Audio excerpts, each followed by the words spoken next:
as a follow-up to that, what advice would you give someone who's looking to do an FMT? How to find it, or just kind of the best steps?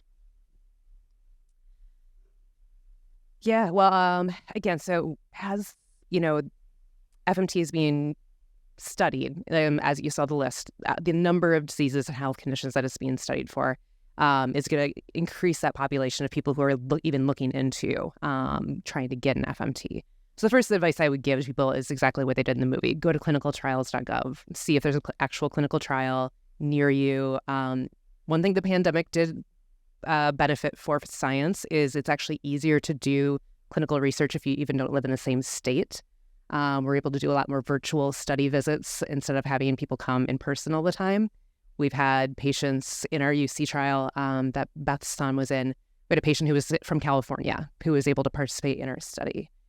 So my first advice would be go to clinicaltrials.gov, see if there's a study that's actually there for you.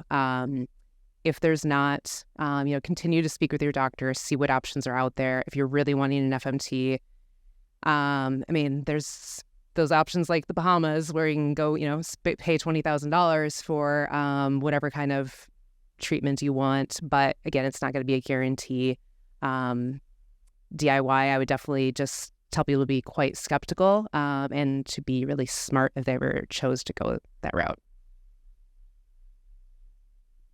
So I used to get a lot of emails from patients, and I still, that's my rule. The patient doesn't matter from anywhere writes to me. It comes out of some desperation, and I have to answer it.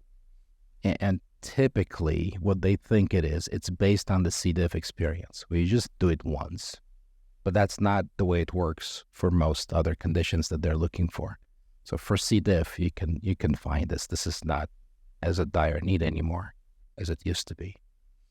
So that's one thing they don't understand is the commitment of the long process of doing repeatedly. And then so this Bahamas option for $8,000 tour, it's just a one shot. So this is the first thing I have to explain, that the regimen probably needs to be a lot more aggressive. And even in the clinical trials, they're limited by funds, so they're probably not even optimal there. So those are the limitations where we need better therapeutics that are easier to administer, actually to be enabled to do these trials, and that's where coming to that point. So in the trial that your son participated in, was getting capsules, basically an oral administration daily for 2 months, right? So that's 60 doses, and then there was a break, and then he had an option to continue for another 2 months. And the California patient had a special application to the FDA to permit him to do it 4 times in order to get this disease under control. So I think there has to be at least that minimal realization of the difference from the C. diff. Yeah, I think it also points to the importance of, we're in the early innings of this and trying to figure out the proper regimen that's needed. We need to collect the data. And I know it's what you guys are doing and different collaborators around the country. But how can we collect the data and tie pieces together to figure out the optimal treatment? So